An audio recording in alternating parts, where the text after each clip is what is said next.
Welcome to AUKFX। मैं आपका mentor मानुल्लाह Khan.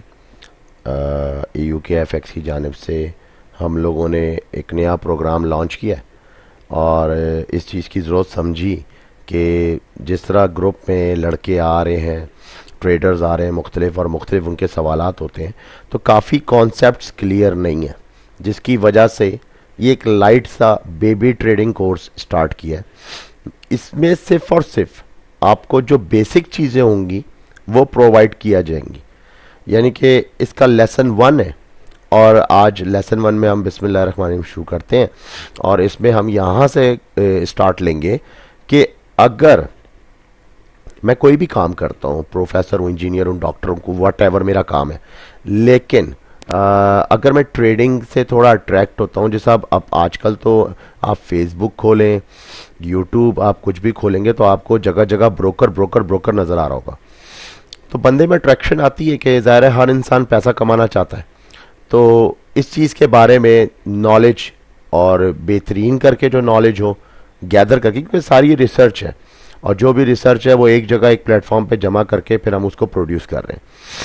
तो इसमें हमारा जो नंबर 1 कॉन्सेप्ट कि जब एक शख्स ये सोचता है कि यार मैं ट्रेडिंग करना चाहता हूँ, तो मुझे पता होना चाहिए कि एफएक्स, मैं पढ़ता हूँ बहुत सी ब्रोकरों के आगे लिखा होता है FX। इसके क्या मायने? तो इसके मायने हैं फॉरेक्स। अच्छा, तो ये जो फॉरेक्स है ये कोई नाम है? बिल्कुल। ये FO के मायने होते हैं फॉरेन, यानी कि FOREIGN, राइट, इस तरह कर लें आप। और एक्सचेंज, यानी कि फॉरेन आप कहते हैं बाहर मुल्कों की कोई भी चीज़।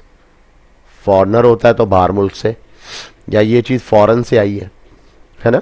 हम कहते हैं ये जो गाड़ी है मेरे पास, ये जो कार है, ये फॉरेन है, ये यहाँ की मेरी लोकल मेड नहीं है। तो फॉरेन हो गया बाहर का। और एक्सचेंज, एक्सचेंज किस चीज़ का? एफएक्स के बाद एक लफ्ज़ लगता है करेंसी, ठीक है। फॉरेन स्टॉक मार्केट भी होती है, फॉरेन करेंसी भी होती है, इंडाइसिस मुख्तलिफ, इसके अंदर बहुत सारी चीज़ें, कमोडिटीज़ हैं, और इसके अंदर CFD ETF अलग कॉन्ट्रैक्ट्स होते हैं। फिर वो एक आगे जैसे जैसे लेसन्स बढ़ते जाएंगे हम उनमें टॉपिक पर डिस्कशन कर लेंगे। तो व्हाट इज़ करेंसी ट्रेडिंग? तो हमें पता लगा कि फॉरेन एक्सचेंज जो है उसमें जो पैसा होता है, हर मुल्क का अपना एक पैसा होता है, हर एक मुल्क की अपने पैसे की एक कीमत है, उसका एक अपनी प्राइस है, यानी कि उसकी एक अपनी GDP ग्रोथ है। उसके मुताबिक जितने उसके पास रिजर्वियर्स हैं, यानी कि जितने उसके पास ज़र मुबादला है सोने की शक्ल में, गोल्ड की शक्ल में, या इसके अलावा मादनियात की शक्ल में, या इसके अलावा उसके पास कुछ अगर कैपेबिलिटीज़ हैं, जैसे वो मुल्क अगर मिसाल के तौर पे एक जंगी जहाज़ ही बनाता है तो उसकी कैपेबिलिटी है, तो अगर उसके पास वो चीज़ सलाहियत है, या वो तेल का कारोबार करता है, उसके पास ऑयल है, तो ये सारी चीज़ें कैपेबिलिटीज़ जो है मर्ज होके उसकी करेंसी की शक्ल इख्तियार करती हैं, जिसको हम कहते हैं डॉलर, पाउंड, यन, मुख्तलिफ। हर करेंसी का एक पेपर करेंसी नोट है और उसका नाम। अच्छा, पेपर करेंसी नोट हो गया, यहाँ तक समझ आ गई बात। अब मिसाल के तौर पे हम पाकिस्तानी हैं और हम इंडियन रुपी लेना चाहते हैं, या हम डॉलर लेना चाहते हैं, या हम कोई जापानी यन लेना चाहते हैं। तो अगर तो हमारे पैसे की कीमत कम है, लेट्स सपोज कि मुझे 40 USD चाहिए, तो पता ये चलता है कि मेरे मुल्क में एक USD की कीमत जो है वो इस वक्त 100 रुपये है, 100 रुपीज़ है। तो इसका मतलब ये हुआ कि मुझे कितने पैसे चाहिए होंगे 40 के लिए? तो मुझे 4000 रुपीज़ चाहिए होंगे। जब मैं 4000 रुपये खर्च करूंगा तो मुझे 40 USD मिलेंगे, ठीक है। इसी तरह ये करेंसी का लेन देन हुआ। तो मैंने क्या देन में मैंने क्या दिया? मैंने PKR अपनी करेंसी दी, 4000 दिए, और वहां से मुझे क्या मिला? US डॉलर 40 की शक्ल में, ठीक है। अच्छा, अब हम आ जाते हैं नेक्स्ट बात कि ये करेंसियों का लेन देन जो है इसमें प्रॉफिट कैसे होता है। लेट्स सपोज कि मैं $1 खरीदता हूं, सही है, PKR ₹100 का, और कुछ ही दिनों में, एक हफ्ते बाद, वही $1 अपनी स्टेट नहीं चेंज कर सकता, क्योंकि मैंने उसका एक नोट लिया हुआ है, भले मैंने उसके बेशुमार नोट दिए हों, जो भी मेरी करेंसी की वैल्यू है मेरे मुल्क के अंदर। मैंने देखा कि आगे अगले दिन $104 का डॉलर हो गया, तो क्यों ना मैं इसको सेल आउट कर दूं। अब मैं इसको जब सेल करता हूं तो मैं इसको करता हूं PKR $104 में। तो क्या हुआ हासिल असूल ये सब कुछ करने के बाद, मुझे पूरे ₹4 का प्रॉफिट हुआ। ठीक है, अब आप इसको इससे अंदाजा लगा लीजिए कि अब आप $1 के लिए ट्रेडिंग तो नहीं करेंगे। अच्छा, अब एक कॉन्सेप्ट और है कि भाई मैं मार्केट में डॉलर खरीदना चाहता हूं या मैं यूरो खरीदना चाहता हूं, तो मुझे कैसे पता चलेगा। उसमें तो अजीब से चार्ट्स बने होते हैं और ऊपर लिखा होता है एक तरफ EUR, फिर उसके बाद लिखा होता है USD। तो ये क्या मुझे एक वक्त में 2 करेंसियां खरीदनी पड़ेंगी? तो ये सवाल है। तो खैर, इसकी डिटेल तो मैं आगे नेक्स्ट लेसन्स में दूंगा, लेकिन ये है कि जो शुरू का पेयर होता है हमेशा वो 2 पेयरों के मुताबिक करेंसी की जो है फाइट चलती है, यानी कि उनकी फाइट कह लें आप या उनका लेन देन कह लें, हमेशा 2 करेंसी। अब मिसाल के तौर पर मैं चाहता हूं कि यूरो के साथ मैं स्विस फ्रैंक, सही है, देखना चाहता हूं कि इस वक्त यूरो और स्विस फ्रैंक के दरमियान क्या वैल्यू का डिफरेंस आ रहा है। तो उसका जो चार्ट होगा उसकी प्राइस साथ में चल रही होगी आपके राइट हैंड साइड पे। राइट हैंड साइड पे आपकी जो प्राइस है वो बताएगी कि USD और यूरो के अंदर डिफरेंस कितना आ रहा है प्राइस का। अच्छा, नेक्स्ट, अब हम आगे बढ़ते हैं। तो करेंसी ट्रेडिंग आपको समझ आ गई। अच्छा, अब ट्रेडिंग का अगर एक खाली लफ्ज मैं लूं, सिर्फ ट्रेडिंग, तो ये जो ट्रेडिंग है ये किस चीज की ट्रेडिंग है? करेंसी की। तो क्या ये स्टॉक्स की है? बिल्कुल, ये स्टॉक्स की भी हो सकती है, सही है। अब हम इसको मेंशन क्यों नहीं कर रहे वो मैं आगे आपको बताता हूं, नेक्स्ट टॉपिक में सारी बातें खुलती जाएंगी। अच्छा, हम ट्रेड किस तरह करते हैं? नॉर्मली एक दुकानदार हूं मैं, तो मैं ट्रेड कैसे करूंगा?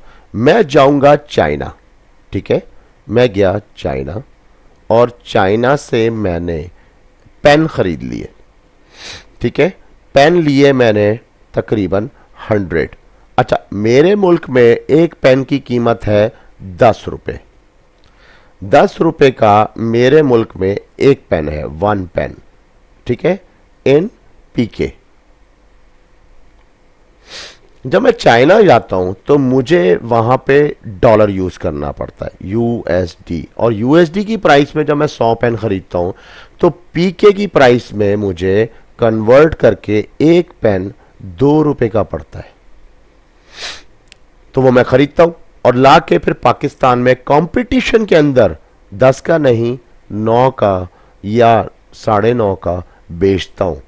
तो मैं कंपटीशन भी देखता हूं साथ साथ, और साथ साथ मैं अपना प्रॉफिट भी देखता हूं। जाहिर है ये सब कुछ करने के लिए मुझे किसी की अगर मदद भी हासिल हो तो उसके अंदर जो डिफरेंस है प्राइस का, यानी कि मेरी जो कमाई ₹8 की अंडरस्टूड है कि ₹10 का पेन तो है पाकिस्तान में, तो ₹8 की जो मेरी कमाई है, हो सकता है मेरा कोई पार्टनर हो तो ₹4 मुझे उसको देने हो, या फिर कोई ऐसा बैंक हो जिससे मैंने लोन लिया हो, तो मेरे एक स्ट्रैटेजी हो कि मैंने जो है मंथली इतना काम करके इतना बैंक को भी मुनाफा देना है। तो ये वो अलग खैर टर्म्स एंड कंडीशंस हैं, पर थोड़ा सा हालात ऐसे ही हैं ट्रेडिंग में। अब मैं आपको वो आगे दिखाता हूं। नेक्स्ट जो हमारा पॉइंट है, what are the inter banks, ये क्या होते हैं? अच्छा, अब ये बड़ा ही इंपॉर्टेंट पॉइंट है, समझने की चीज है। इंटर बैंक्स क्या होते हैं? एक बैंक का नाम है HSBC, वट एवर, RBS, ठीक है, वट एवर, हम अपना ले लेते हैं UBL। ये तमाम बैंक्स, सिटी, ये तमाम बैंक्स क्या करते हैं? एक बैंक का काम क्या होता है? एक बैंक का क्या रोल होता है? एक बैंक का ये रोल होता है, सबसे पहले तो हम इस चीज को समझते हैं ना कि बैंक किस तरीके से कमाता है। बैंक के यहाँ एक ब्रांच मैनेजर की पाकिस्तान में जो तनख्वाह है वो माशाल्लाह, अगर मैं बहुत कम भी बोलूँ, इस वक्त 2019 चल रहा है, तो मेरा ख्याल है 150 प्लस होनी चाहिए मैनेजर की। गाड़ी उसके पास होंडा है, जो कि कम से कम भी बैंक ने अगर ख़रीदी, जाहिर है ख़रीदी होगी, तो 30 लाख की है। ठीक हो गया। फिर लाजमी उस मैनेजर को कुछ लोन दे के या कुछ भी, कोई हाउस फाइनेंस करके अच्छा सा घर भी दिया होगा। तो ये सब कुछ एक मैनेजर को प्रोवाइड किया हुआ है। अब एक बैंक कहता है कि मेरी तो 152 ब्रांचेस हैं, दैट मीन्स 152 मैनेजर। तो भाई ये बैंक कैसे कमा रहा है इतना पैसा? ये मेरा पैसा ले लेता है, ठीक है, 50 रुपए, अकाउंट खुलता है, अकाउंट खोलने के बाद अगले दिन मैं 50 रुपए वापसी निकाल लेता हूं, ठीक है। अब जब मैं वापसी निकालता तो बैंक को क्या फायदा हुआ? कोई फायदा नहीं हुआ। नहीं, बैंक कुछ तो करता होगा इससे। बैंक इस सारे पैसे को एक बहुत बड़ी शक्ल देता है। एक ब्रांच के अंदर अगर मिसाल के तौर पे 10,000 अकाउंट है, एक ब्रांच के अंदर, एक मामूली सी बात है, 10,000 अकाउंट्स का मतलब ये होता है कि अगर एक अकाउंट में भी 10 रुपए पड़े हुए हैं तो कितने पैसे बन गए? अगर 1 रुपया पड़ा होता तो 10 लाख, सॉरी 10,000, ठीक है। मगर अगर 10 रुपए है तो आप इसमें एक जीरो और बढ़ा दीजिए, तो तकरीबन कितने हो गए? 1 लाख रुपए। 1 लाख के ऊपर वो बिजनेस कर सकता है, क्योंकि बैंक का जो तरीकेकार है वो करेंसी को किस शक्ल में लेके जाता है। बैंक करेंसी आपके लिए है पेपर नोट की शक्ल में। बैंक बेसिकली खुद एक बहुत बड़ा वर्चुअल ट्रेडिंग करता है, ठीक है। यानी कि करेंसी है मगर बैंक के कंप्यूटर की हद तक है। जब फिजिकल स्टेट में बैंक से डिमांड की जाएगी कि मुझे 1 लाख रुपया चाहिए, मेरा चेक है, तो वो आपको फिजिकल स्टेट में आउट कर देगा पैसे को, और इतनी रोज की रनिंग वो अपने पास रखता है। लेकिन जो रिजर्वियर में उसके पास पैसा होता है वो कम से कम भी 70% बैंक के पास रिजर्वियर पैसा होता है, जो लोगों ने फिक्स कराए हुए होते हैं, जो लोगों की पेंशन होती है, 10 किस्म की चीजें उसमें आती हैं, और इसके अलावा बहुत सारी डिटेल है। लेकिन 30% वो सिर्फ और सिर्फ डेली आप नोट करते होंगे, बैंकों में गाड़ियां आती हैं, लगती हैं, पैसा आता है, कोई ना कोई ऐसी सिक्योरिटी कंपनी होती है जो कि लिक्विड प्रोवाइडिंग में ट्रांसपोर्ट करती है। तो क्या हुआ? वो लिक्विड, उनके लिए वो जस्ट एक लिक्विड है, बस, इससे ज्यादा कुछ नहीं है। आपके लिए वो पैसे हैं। इसी तरह दुनिया के तमाम बैंक आपस में क्या करते हैं? अब एक बैंक है आरबीएस, ठीक है, रॉयल ब्रिटिश स्कॉटलैंड, पता नहीं कुछ था करके नाम है इसका, सिटी कर लें आप इसको, ठीक है। और इधर हमारा है यूबीएल। अब यूबीएल बैंक ट्रेडिंग करता है फॉरेन करेंसी की, यहां से एक, इसके अलावा तो बैंक बहुत कुछ करता है, मैं ये नहीं कह रहा कि सिर्फ यही करता है, लेकिन एक उसका एक ये पार्ट भी है कि वो करेंसी एक्सचेंज करता है। किस तरह करता है? यूबीएल के पास अगर इस वक्त रिजर्व है यूरो का, यूएसडी का या फिर लीरा का, तो अगर उसको डिमांड है आरबीएस से, मिसाल के तौर पे 50,000 यूरो की, तो वर्चुअल, ये नहीं कि फिजिकल, ओनली वर्चुअली वो इसको शिफ्ट कर देगा। अब एक खास प्राइस पे करेगा कि यूरो अगर प्राइस है 1.423 समथिंग पे, तो यूबीएल आगे उसको 1.426 पे सेल आउट कर रहा है। अब आरबीएस आगे से लिक्विड प्रोवाइड करता है सिटी बैंक को, और 1.46 पे उसने खरीदा, 9 पे बेच दिया, 29, ठीक है। तो कहने का मकसद ये कि हर कोई अपना बेनिफिट और प्रॉफिट रख के सर्कुलर घुमाता है। अब उसके बाद सिटी, मिसाल के तौर पे सिटी पैसा प्रोवाइड करता है बुकीज़ को, मनी ब्रोकर्स होते हैं मुख्तलिफ सारे, इसके अलावा दुनिया में बहुत सारे बैठे हुए हैं। इसके अलावा एक्सचेंजेस हैं जो रजिस्टर्ड एक्सचेंज है, जहाँ पे बाकायदा ट्रेडिंग फ्लोर्स हैं। Let's suppose bank of Japan, ठीक है, फिर बैंक ऑफ लंदन, फिर बैंक ऑफ एनवाई न्यूयॉर्क, ठीक है। इसके अलावा और भी बहुत सारे, ये जो बड़े बड़े बैंक्स हैं ये बेसिकली ये खुद एक एक्सचेंज है। अब जो इनका एक्सचेंज जो टाइमिंग सिस्टम वो एक अलग बात है, वो अब आगे आपको कोर्स में बताऊंगा। तो ये जो बैंक्स हैं, ये बैंक्स इस लिक्विड को रोल ओवर करते हैं। क्या करते हैं? Roll over. बस ये रोल ओवर हो रहा होता है और इसी में plus minus plus minus plus minus के अंदर ज़र मुबादला घूम रहा होता है पूरी दुनिया के अंदर, ठीक है। और ये बड़ा ही एक सिंपल वे में एक साइक्लोन चल रहा है, ठीक है। अच्छा, अब ये जो चलता है ये पूरा प्रोसेस क्या कहलाता है कि इंटर बैंक्स। अच्छा, अब इसी तरह आप इन लफ्ज़ों को अगर तोड़ें तो बैंक तो समझ में आ गई, बैंक्स क्या होते हैं? इंटरनेशनल बैंक्स, ठीक है। इंटरनेशनल बैंक्स की शॉर्ट फॉर्म है इंटर बैंक्स। तो इस तरह ये बात अब आपको समझ में आ गई, 2 पॉइंट्स। अच्छा, अब नेक्स्ट आ जाते हैं history of trading structure of banks. अब बड़ा इंपॉर्टेंट पॉइंट है, ठीक है, और मैं आपको इसका पूरा तरीक़ेकार समझाता हूँ किस तरह होता है। हिस्ट्री क्या है? हिस्ट्री ये है कि जो पुराना तरीका था, सही है, पुराने तरीके में बैंक आपस में एक्सचेंजिंग किया करते थे एक साइकिल के ज़रिए, ठीक है। तमाम बैंक आपस में एक एक्सचेंजिंग कर रहे हैं, लाइक दिस, और फिर लाइक दिस, लाइक दिस, ठीक है। इस दरमियान इनके अंदर अब आ जाते हैं कुछ प्राइवेट सेक्टर्स। प्राइवेट सेक्टर्स में आ जाते हैं ब्रोकर्स, रजिस्टर्ड ब्रोकर, जो कि बैंक से रजिस्टर्ड होता है, जिसके पास लाइसेंस होता है ये काम करने का। ब्रोकर क्या करता है? जैसा हम एक गाड़ी खरीदते हैं, गाड़ी है 2 लाख की, पर जिसने मुझे खरीद के दी है उसने कहा ये गाड़ी आपको पड़ेगी 2,05,000 रुपए की, और जिसकी बेची है उसको कहा कि आपकी गाड़ी बिकेगी 1,95,000 रुपए की। तो ब्रोकर ने सीधा सीधा 10,000 बीच में से कमा लिया। अब चाहे आप उसको कमीशन दो या ना दो, पर वो अपना ये ट्रिक जरूर चलाएगा। ये एक नेचुरल फिनोमेना है पूरी दुनिया के अंदर। इसके बगैर तो फिर उस बंदे को उसके अंदर फिर ब्रोकरी नहीं आती, ठीक है। तो इसी तरह ब्रोकर लिक्विड लेता है लिक्विड प्रोवाइडर से। लिक्विड प्रोवाइडर कौन है? इंटरबैंक है।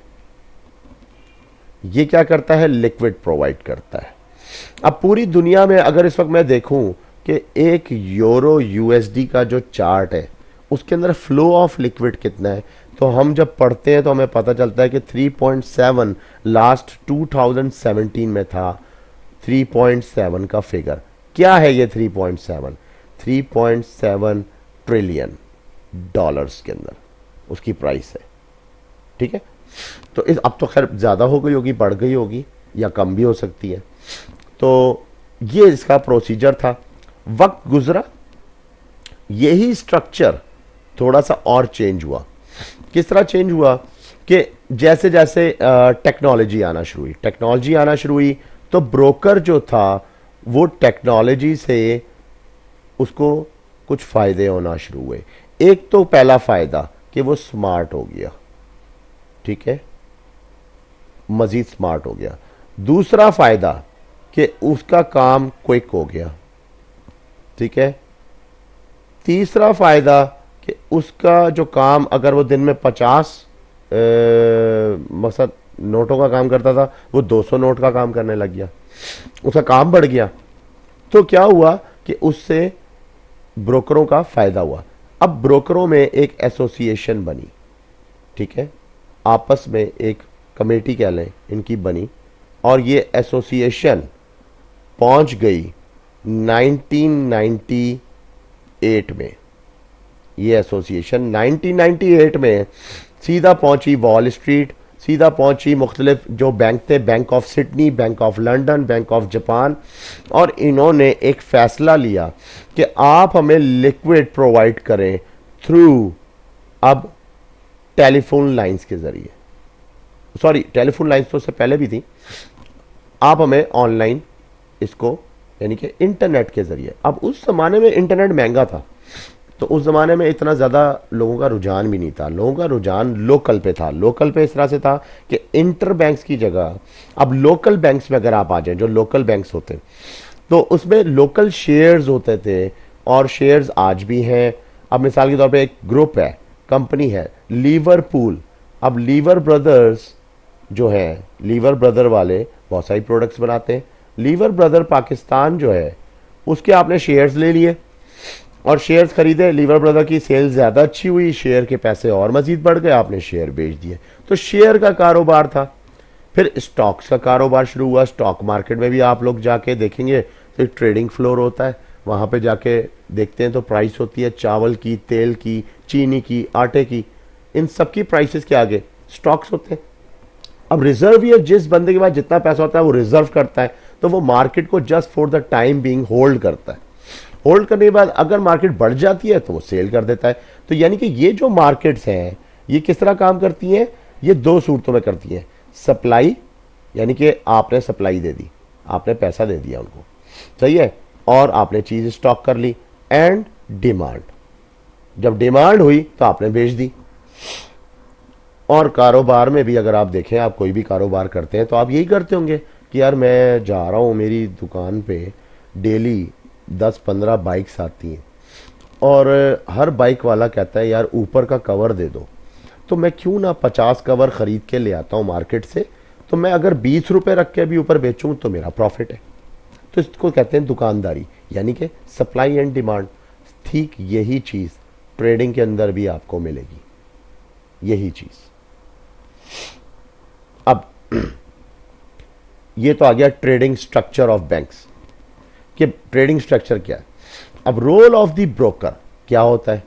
ब्रोकर का रोल ये होता है कि ब्रोकर बैंक से लिक्विड लेता है एक खास डील के अंदर, के भाई देखें मार्केट में अगर ओपन प्राइस, मार्केट में एक ओपन प्राइस डॉलर की अगर 22 रुपए चल रही है, ठीक है, तो आप मुझे दोगे 21.8 में, भाई मैं 20 पैसे बीच में आपसे लूंगा, ये मेरा कमीशन है, मैं आपके साथ काम करूंगा, मैं सिटी बैंक के साथ काम नहीं करूंगा। अब वो ब्रोकर आगे फिर कंज्यूमर को देता है। अब कंज्यूमर कौन है, लेट्स सपोज, ये मैं इन बातों में नहीं जाना चाहता कि जी ये हलाल है हराम है, ये सारी चीजें आपको खुद पता लग जाएंगी जब वक्त गुजरेगा, खुद ही अपने हिसाब से, अपने अकीदे और अपने हिसाब किताब से आप खुद ही अंदाजा लगा लें। मेरा ये काम नहीं है, मैं तो वो आपको प्रोवाइडिंग दे रहा हूं जो चीज है। अब 20 पैसे आप, मेरा इसमें कमीशन है, और ब्रोकर ने आगे किसको दिया, अब मैं जा रहा हूं थाईलैंड, तो भाई वहां मेरे पाकिस्तानी पैसे तो नहीं यूज होंगे, मुझे तो करेंसी चाहिए, मुझे बाहत चाहिए। मैं गया ब्रोकर के पास, मुझे इतने बात चाहिए, मुझे डॉलर दे दो। तो ब्रोकर ने कहा भाई मैं डॉलर दूंगा आपको 22.2 के अंदर, ये मेरा रेट है। ब्रोकर तो बहुत सारे हैं, 22 अगर आप मनी एक्सचेंज वालों के पास जाएं तो हर एक का अपना अपना रेट होता है। वो कहता है सॉरी मैंने तो महंगा खरीदा हुआ है, मैं तो इतने का ही दे सकता हूं। तो आप बोलेंगे यार मुझे वो फलाना बंदा तो इतने में दे रहा है, तो वो आपको बोलेगा आप उससे ले लो, मेरे पास तो महंगा आया हुआ है। फिर बंदा कहता है क्या 1-2 रुपए देखने, चलो मैं यहीं खरीद लेता हूं। तो बहरहाल ये जो होता है ये इनका प्रॉफिट होता है, और ये जो होता है इधर ये इनका कमीशन होता है। तो यानी कि क्या हुआ, तरीका वही हुआ कि उसने 20 पैसे यहाँ, 20 पैसे यहाँ, 40 पैसे एक नोट के ऊपर कमा लिए, ठीक है। तो ये हो गया इसका रोल ऑफ ब्रोकर, कि ब्रोकर का सिर्फ इतना ही किरदार है, इसके अलावा और कोई किरदार नहीं, डील इसी तरीके से होती है। अच्छा, अब लास्ट पॉइंट है बड़ा ही important, process of trading through contracts. अब ये कॉन्ट्रैक्ट क्या है और ये प्रोसेस क्या है, इसके लिए मैं अब आपको थोड़ा सा शिफ्ट करता हूं और मैं आपको कुछ दिखाता हूं। अब हम चलते हैं इस वक्त राइट नाउ investing.com जो वेबसाइट है, ये हमें प्रोवाइड करती है डाटा, सही है, और इस हमें चार्ट प्रोवाइड करती है। अच्छा, अब एक चीज और समझने की है कि बैंक तो हो गया लिक्विड प्रोवाइडर, अब बैंक और एक्सचेंज, इन दोनों में क्या फर्क है, ये बड़ी इंपॉर्टेंट बात है। एक्सचेंज कौन है और बैंक कौन है। देखो जी, बैंक है लिक्विड प्रोवाइडर, सही है, वर्चुअल लिक्विड आपको प्रोवाइड करता है, और जो एक्सचेंज है वो आपको डाटा प्रोवाइड करता है। सही है, उसको लिक्विड की जरूरत नहीं, लेकिन वो डाटा आपको देगा कि इस वक्त राइट नाउ डाटा क्या चल रहा है, आज पूरा दिन जो हाउस में क्या हुआ है, उसके ट्रेडिंग फ्लोर पे आज कितनी आवाज़ लगी है, कौन सी मार्केट कितने हाई पे क्लोज हुई है, कितने लो पे क्लोज हुई है, लो ऑफ द डे आज क्या था और हाई ऑफ द डे आज क्या था, ठीक है, और कल कितने पे ओपन हुई थी, कल कितने पे क्लोज हुई थी, तो डाटा। अच्छा, डाटा प्रोवाइडर एक्सचेंज के जरिए डाटा प्रोवाइड होता है मुख्तलिफ वेबसाइट्स, जैसा अब ये एक वेबसाइट है, इसके अंदर हो गया। अच्छा, अब मिसाल के तौर पे इसके अंदर एक बड़ी इंपॉर्टेंट बात बता रहा हूं, अगर ये नोट करें, इस वक्त चार्ट बता रहा है 1975 से लेके 1986, यानी कि 11 साल के पीरियड के अंदर इन्वेस्टिंग एक डाटा बता रहा है कि वो ये था। ठीक है, इसका मतलब ये जो डॉट्स हैं ये रिकॉर्डेड थे, इनका पुराने ज़माने में कोई लेजर था, इनका कोई रजिस्टर था, इनकी रजिस्ट्री थी, जिसकी वजह से इनकी बेहाफ पे फिर ये पीरियड स्टार्ट हुआ। 1986 से लेकर 1992 के अंदर कंप्यूटराइज सिस्टम हो चुका था, मगर कंप्यूटर था पुराने ज़माने का और एंट्रीज कर सकता था डॉट मैट्रिक पे, यानी कि डॉट मैट्रिक सिस्टम था इसका, जिसको आपने प्रिंटर्स तो देखे होंगे डॉट मैट्रिक्स वाले, ठीक है, उसी तरह। तो ये देखें सब डॉट्स ही चल रहे हैं, सारा डॉट डॉट डॉट, इसके अंदर भी अब डॉट चल रहे हैं, मगर क्योंकि ये निज़ाम बेसिकली तो प्रोवाइड बाय यूएस से है और कुछ इसके अंदर जो थ्योरी इस्तेमाल की गई है वो जापान की तरफ से थी, तो ये एक मिली भगत में सारा सिस्टम तैयार किया गया। और इसके अंदर आप देखें तो इसमें बार्स हैं, ओनली बार्स, और यूएसए जो ट्रेडिंग करता था वो बार्स पे करता था। कैंडल स्टिक पैटर्न जापान ने डिजाइन किया था। अच्छा, अब इस 92 के पीरियड और 1986 के पीरियड में तो आपको समझ आ गई, चलो ये काफी हद तक कह सकते हैं कि रिकॉर्डेड था, इसके सारे देखो मूवमेंट्स रिकॉर्डेड है। अच्छा, अब 1992 के अंदर क्या हुआ? 1992 के अंदर जापान ने इतनी तरक्की कर ली हुई थी कि उसने कैंडल को फॉर्म्स कर दिया, तो कैंडल्स भी फॉर्म हुई, मगर एक ख़ास पीरियड तक जब ये मूवमेंट चला तो 1997 और 97 से कुछ अरसा पहले कुछ कंपनीज आ चुकी थी, जैसा एप्पल जो था, ठीक है, इनका मैक सिस्टम था, आई थिंक इनकी विंडो का नाम था यूनिक्स एंड लिनक्स सिस्टम था, ठीक है, कंप्यूटराइज में अगर आप पढ़ें तो ये चीज़ें हैं। और जो असल पीरियड था जिसने ऑनलाइन, क्योंकि ये सारा यूनिक्स और लिनक्स जो था ये काम करता था रिमोट प्रोटोकॉल होस्ट पे, यानी कि आरपीएच, ठीक है, और ये रिमोट क्या था? टेलीफोन की तार के जरिए डाटा सेंड होता था और रिसीव होता था। उसके बाद ये बैंकों की हद तक था, और उसके बाद वक्त गुजरा। अब वक्त गुजरने के बाद अब आया बिल गेट्स, माइक्रोसॉफ्ट 1995 में भी कंप्यूटर बेहतरीन दे चुका था, उसमें इंटरनेट प्रोवाइडेड था, मगर इतना अच्छा नहीं था जिस तरह का सही इंटरनेट जिसे हम यूज़ कर सकते थे इंटरनेट एक्सप्लोरर की शक्ल में, वो इस्तेमाल होना शुरू हुआ 97। और 97 में एक बहुत बड़ा ब्रोकर्स का हजूम गया एक्सचेंजेस के पास, और उन्होंने कहा हमें आप लीगलाइज करें, आप हमें ऑथराइज करें, तो हम वेबसाइट्स भी बना लेते हैं और हम उसके ज़रिए लिक्विड को प्रोवाइड करना शुरू कर देते हैं ऑनलाइन। पहले इसकी ऑनलाइन ज़रूरत क्या थी? तो ऑनलाइन लोगों ने ट्रेडिंग जो शौक रखते थे करेंसी का कारोबार करने का, वो उनका सिस्टम स्टार्ट हुआ, उनकी इब्तदा हुई 1997 में। 1997 से फिर सो ऑन ये और मैच्योर हुई। अब एक बात, इस पार्ट में यूरो यूएसडी का चार्ट है, इसका मतलब क्या हुआ कि यूएसडी पावरफुल है, मगर अगर आप ये पार्ट देखें तो इसका मतलब यूएसडी वीक है। अब बड़ी इंपॉर्टेंट बात एक और बताने लगा हूं, पाकिस्तान से बात करते हैं। आपको शायद याद हो कि पाकिस्तान के अंदर मुशर्रफ साहब का दौर आया, उस दौर के अंदर कोई भी, अब बात हो रही है बैंक की, बैंक क्या कर सकता है? बैंक चाहे तो मुल्क को तबाह और बर्बाद भी कर सकता है, और बैंक चाहे तो मुल्क की इकॉनमी को इतना बूम कर सकता है कि आपकी सोच है।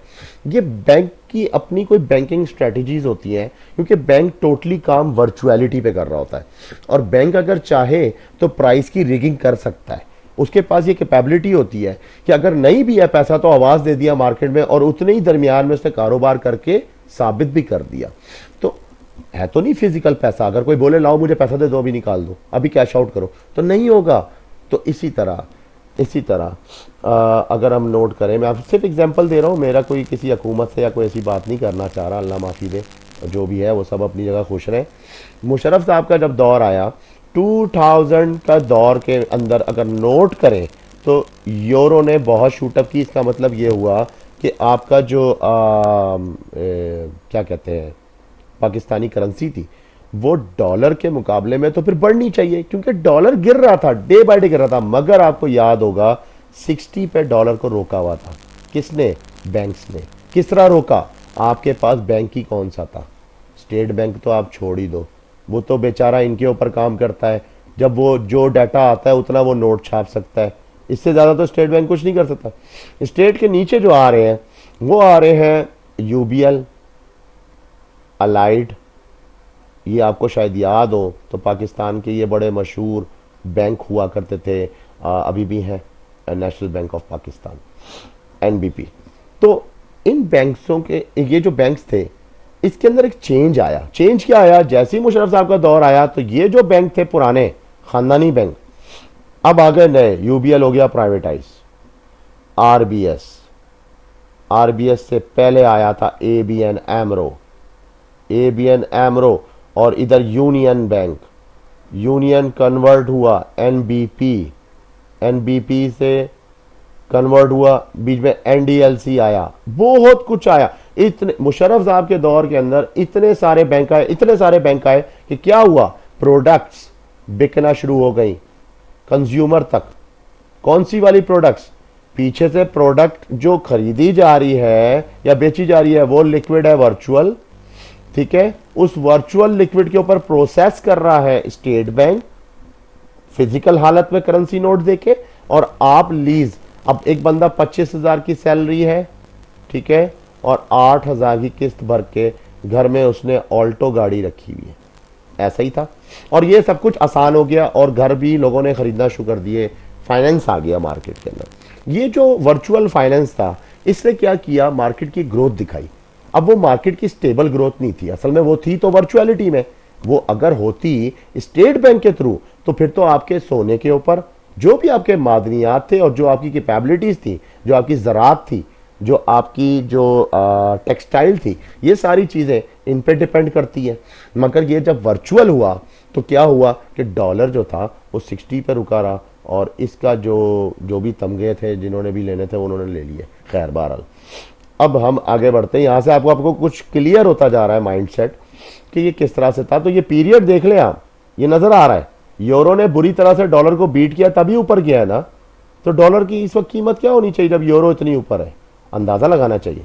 तो खैर बहरहाल इस टाइम पीरियड के अंदर यूरो आया भी था, यूरो लॉन्च हुआ तो ज़ाहिर है यूरो में ताकत पकड़ी, और उसके साथ काफ़ी सारे मुल्क भी थे। तो कहने का मकसद ये कि एक बात तो ये मैंने आपको क्लियर कर दी कि क्या इसका तरीका और क्या प्रोसेस था। अब हम असल प्रोसेस को समझते हैं। फाइनल बात, फाइनल ये है कि अब आजकल के दौर में क्या हो रहा है। आजकल के दौर में ये तमाम इंटर बैंक्स हैं, इंटर बैंक्स, ठीक है, ये इंटर बैंक्स हो गए। चलो मैं इतना ही शॉर्ट लिख देता हूं। इंटर बैंक्स एक ट्राइएंगल की शक्ल में, ब्रोकर्स, नंबर ऑफ ब्रोकर्स, इतने ब्रोकर्स के मत पूछे आप, ठीक है। और उसके बाद एक बहुत बड़ा मार्केट का इल्यूजन, यानी कि पूरी दुनिया से ट्रेडर, सही है। अब आप समझ लें कि फिर अब हमारी जो सप्लाई और डिमांड है वो किस तरह चलती है, और चार्ट्स कैसे मूव होते हैं। चार्ट्स की प्राइस की रिगिंग कौन करता है? उसको मार्केट मेकर कहते हैं। मार्केट मेकर कोई भी हो सकता है, बिग बॉस कह लें आप उसको, कि जब चाहे, जिस दिन चाहे, जिस टाइम पे चाहे मार्केट को पलट सकता है थ्रू इंटर बैंक्स। अब इंटर बैंक क्या कर रहे हैं? अभी भी वही साइक्लोन अपना चला रहे, वो अपनी जगह लगे हुए, exchange to exchange, exchange to exchange, data जा रहा है, और इधर लिक्विड जो है वो जा रहा है bank to bank, bank to bank liquid जा रहा है। ठीक है, ये है पूरा प्रोसीजर जिस तरीके से आपकी ट्रेड। अब कॉन्ट्रैक्ट, कॉन्ट्रैक्ट क्या चीज है? कॉन्ट्रैक्ट जो है, जब हम ट्रेडिंग लगाते हैं तो ट्रेड्स जब हमारी जाती हैं, जब मैंने मिसाल के तौर पे इस वक्त यूरो को परचेज करना है तो मैं इसको बाय करूंगा ऑफ कोर्स।